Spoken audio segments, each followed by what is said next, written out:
To her thousands of followers, Emily Carter was a ray of light, the bubbly 24-year-old lifestyle streamer who could turn a mundane Tuesday night into a cozy chat session. Her apartment was small but stylish. Her fairy lights glowed warmly in the background, and her laughter came easily. But as the chat scrolled in rapid-fire bursts of emojis and compliments, no one knew what Emily didn't see: a faint reflection in the window behind her. At first, it looked like a trick of the light, a shadow moving just out of frame. Emily shifted in her chair, still reading the chat aloud. "Yeah, I know. I promised the Q&A session, but you guys keep distracting me," she laughed. A username popped up in the feed. Watcher_77. "Nice apartment," the comment read. Emily smiled politely. "Thanks. I try to keep it cute in here," she said, brushing a strand of hair away from her face. She had no idea that Watcher_77 wasn't just another fan. He was inside the apartment complex, the unknown follower. Emily had been streaming almost daily for 2 years. She knew her regulars by name, recognized their quirks, and often joked that they were like family. But the truth was, she didn't know who was behind the usernames. In the last month, she'd noticed something strange. A few of her followers had started leaving comments describing things they couldn't possibly know. The sound of her kettle whistling, the pattern on her pajamas, the exact moment she'd left her desk to answer the door. She brushed it off as coincidence. Maybe they had seen old clips or caught a glimpse during a previous stream. But then, the packages started arriving. At first, they were small: a coffee mug with her channel name printed on it, a book she'd once mentioned liking. Then came the stranger items: a scarf she didn't own but somehow smelled faintly of her perfume, a USB drive with no label, and once, a single Polaroid photo of her apartment window taken from outside. The live stream that went too far. That night, Emily was doing her usual late-night snack chat, talking about a recipe she wanted to try. The chat was playful and fast-moving. She didn't notice that one username, Watcher_77, was posting less frequently but with chilling precision. "Don't turn around." The message popped up in bright white against the black background of her streaming software. Emily froze.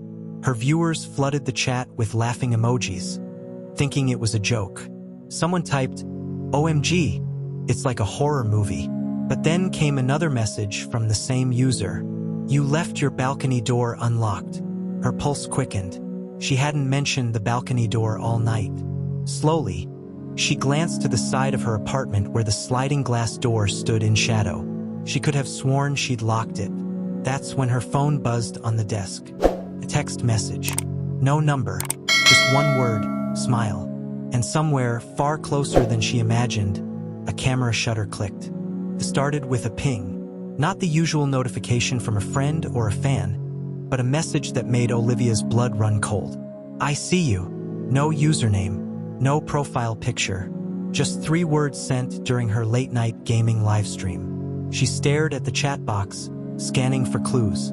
Sometimes trolls tried to be edgy, but this felt different. She typed back casually, masking her unease. "Haha. Creepy much? Who is this?" No response.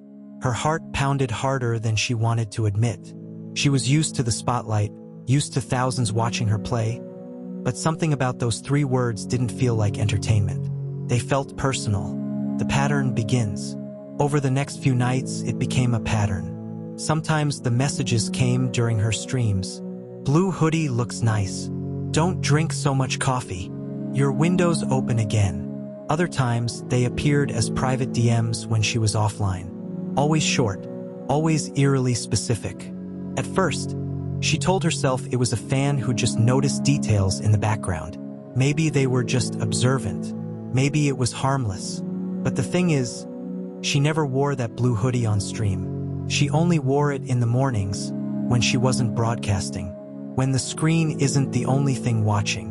It was during her 4th stream that week when Olivia noticed something else. Tiny delays in her feed, like someone had connected through a different route. She chalked it up to bad Wi-Fi. But then the messages became even more precise. "Don't turn around. The light in the kitchen is still on." That last one made her stand up midstream. The kitchen was lit and she lived alone. She ended the live stream abruptly, muttering something about technical difficulties. Her hands shook as she grabbed a baseball bat from the hall closet and walked toward the kitchen. Empty. No footprints. No sign of forced entry.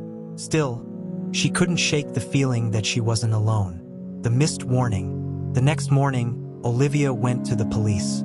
She explained everything. The messages, the details no one could know, the late-night noises she'd started hearing near her apartment door. The officer on duty glanced at her phone. Could be a prank. Change your passwords. Set your accounts to private. Keep an eye out. That was it. No investigation. No patrol car outside her building. It felt like the classic horror story, where the victim goes to the cops only to be brushed off. Except this wasn't a movie. This was her life. The view count that shouldn't exist. That night, Olivia decided to check her live stream analytics. It showed viewers, locations, watch time, and there it was, an IP address that popped up every single time she went live. The location, less than 2 miles away. Her stomach dropped. This wasn't a fan from another state or country. This was local, someone close enough to see her in person. She shut her laptop, pulled the curtains closed, and tried to sleep. But sometime after midnight, she woke to a sound that turned her veins to ice. The faint click of her apartment door unlocking. Don't forget to like, comment, and subscribe. Hit the notification bell. The live stream had been running for just over an hour when it happened. Emma Lane, a rising lifestyle streamer with 230,000 subscribers, was doing her usual Saturday night Q&A. She sat cross-legged on her living room sofa, framed by soft fairy lights, answering questions about skincare routines and her favorite coffee blends. The chat was flying by so fast that she couldn't catch every message. But then one comment stopped her cold. Nice blue sweater. Looks even better tonight than when you wore it on Tuesday. Her blood ran cold. She hadn't worn this sweater in weeks, at least not on any live stream. And Tuesday, she'd spent the entire day alone in her apartment, off camera. She laughed it off for her audience, brushing her hair back and saying, "Okay, that's creepy. Who wrote that?" The chat lit up with laughing emojis, but a pit had formed in her stomach. She scrolled to check the username, Watcher_23. It wasn't familiar. No profile picture. No history she could see. Just a string of cryptic comments scattered across her recent videos.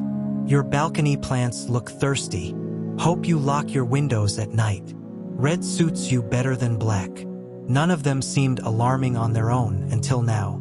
Detectives dig in. When she reported the messages to local police, they shrugged.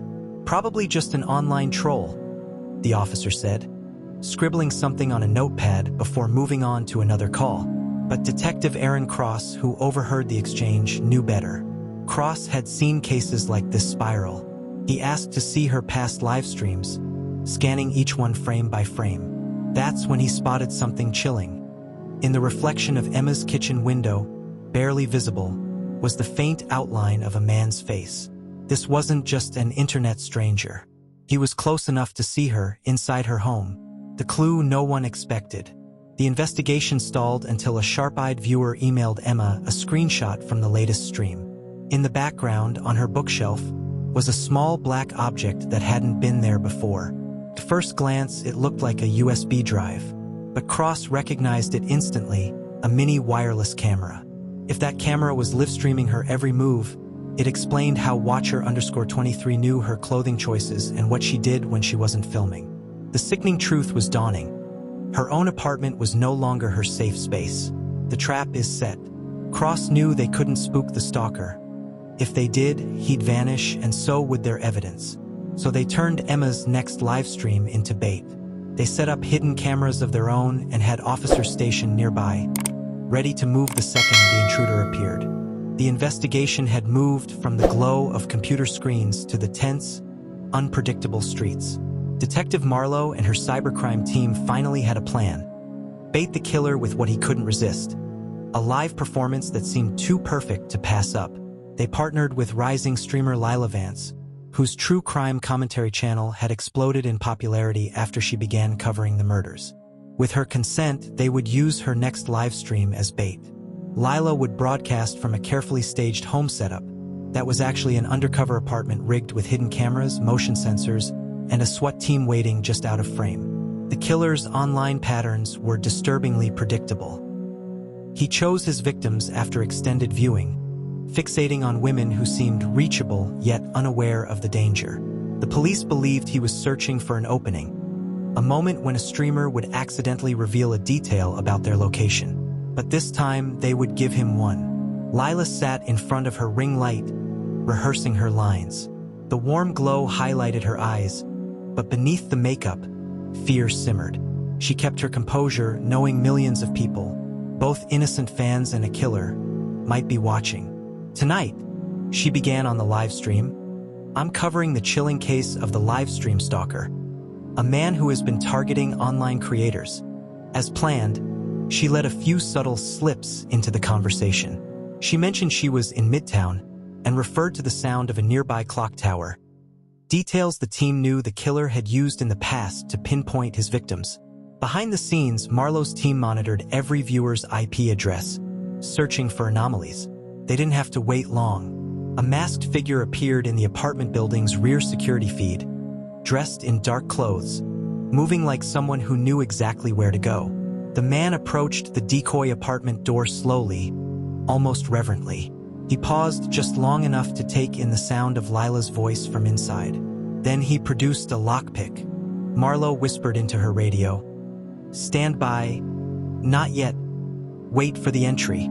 The seconds dragged like hours. The audience on the live stream remained blissfully unaware that the most dangerous moment was unfolding off camera. As the man pushed open the door, Lila leaned slightly toward her microphone, her voice calm but measured. "Funny thing about obsessions," she said. "They always end the same way." That was the signal. The door slammed open wider as the SWAT team surged forward, pinning the killer to the floor. His knife clattered across the hardwood.